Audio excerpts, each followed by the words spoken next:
Because everybody's ears are listening to something, you just don't see it. If your ears are listening to a shaykh, it's like Allah gave you a lock on your ears to safeguard you. Like having your child and 24 hours a day you got his ears and his head in your hands. Everywhere he's going you're holding and giving guidance, knowing that if I let this kid go, in 2 hours he's going to hear something and go in a completely different direction. Means guidance from Allah in last days we see the extent of its rahmah. Because what happens? People are seeing these things, seeing calamities, seeing aggression, seeing all these things, and if the servant is not guided doesn't mean their ears were left alone. No, when you're not guided, whom doesn't have a guide, shaitan is his guide. There's by default shaitan is there, not by default you're with a guide. Allah in Qur'an, because we have people on social media, pay attention. Qur'an is telling you, I created you with a shaitan attached to you. So your default code, shaitan is whispering to you. By default everybody has a shaitan whispering to them, a qareen, right? That qareen was Allah created and attached it to you.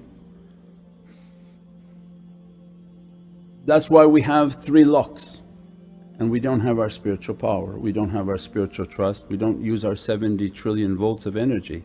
Each cell has what? 3 volts of energy. We don't use our 70 trillion volts. Why? Allah put 3 locks onto us, right? You have a lock on your hearing, shaitan is then attached to you from birth just to whisper to you, so the lock never comes off and you can be his servant, not the servant of the heavens. A lock upon their eyes and a khiswa, this is from Qur'an, and a cover upon their heart. So the seen, which is the secret, seen is what we're to achieve. Allah put 3 locks on it, and this is the role of shaitan, controlling the 3 locks over the seen. That's his reality. Shaitan, he's given these 3 locks upon every person and says, I'm going to confound your servants in front of them, to the right of them, to the left of them, behind them, above them, below them. So the huruf is already showing us that the shaitan, he has the 3 nukhs. His life is to keep those 3 locks on the servant. And Prophet gave to us, break the one on your ear, so that you can begin to break all the locks that shaitan has. So the default, if you're not following this guidance, you are following shaitan. Don't say, no shaykh, I follow myself. That's worse. You and shaitan are now shareek against Allah. Because anytime there's 2, the third is who? Shaitan. So who are the 2 you're not counting? Is myself and the devil that Allah described as attached to me, created to have them next to me. The third is then the shaitan who's manipulating my nafs. Our life was to seek guidance. As a result of seeking guidance, that guide is fighting that shaitan.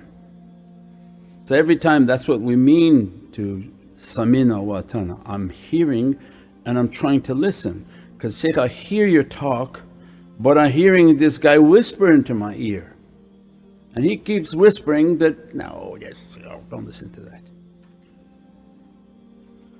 I'm trying to accomplish this and that shaitan is saying that. Now you thought in everyday life maybe you can do that 10, 15 years and struggle, and maybe one day you get it right. What happens in the last days? When somebody's watching and they're going crazy. Like we said this last night, shaitan wants to create fire. When you see horrific fires, he's so happy. That's Allah's punishment. Shaitan doesn't have any power to do anything. So punishment comes onto the earth by God Almighty, and this is the sins of mankind. But what shaitan wants is to create fires. If he creates a fire, he can burn that servant and he's more happy. He's happier when the servants of Adam and Eve are burning. So he shows events that are happening, he shows all sorts of calamities that are happening, and the person whom is not guided is getting angered, getting all sorts of emotions, thinking that their way should be now a physical movement and agitation and aggravation, but in reality it shouldn't be, because that's Shaitan now guiding the servant that go into that fire and jump. Because the minute you enter into this difficulty, enter into your emotions, you become angered. If you feel angry, there's a high likelihood you entered into kufr, because this is no longer from what Allah wants, this is from what your anger wants, even in battle, which can't be understood. So Imam Ali the Imam of Futuwa and chivalrous character, was under the command of Prophet to fight in a battle, because they were stopping Islam and they had every right to deliver Islam. In the middle of the battle, the other side, he spit on him.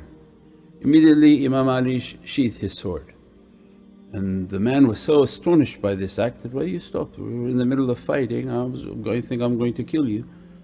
Why did you put your sword down?" He said, "Because when I was fighting you before, this was by command of my Lord to fight.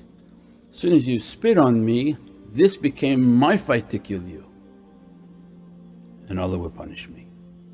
There may be doubt in the situation that happened. Was I doing that for Allah, or I beat you because I wanted to beat you? Which is immensely difficult. Absolutely nobody on earth cares about that anymore.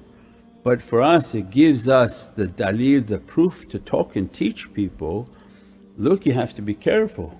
When you do things from emotions, are they your emotions, or you really think you're doing something for Allah? And the likelihood in these last days is Shaitan is going to fool you, you do it for your emotions. They go here, they protest, they go on the street, they protest, you're entering into fires. So the wisdom was what was described last night. You have your own Shaitan who's trying to assassinate you.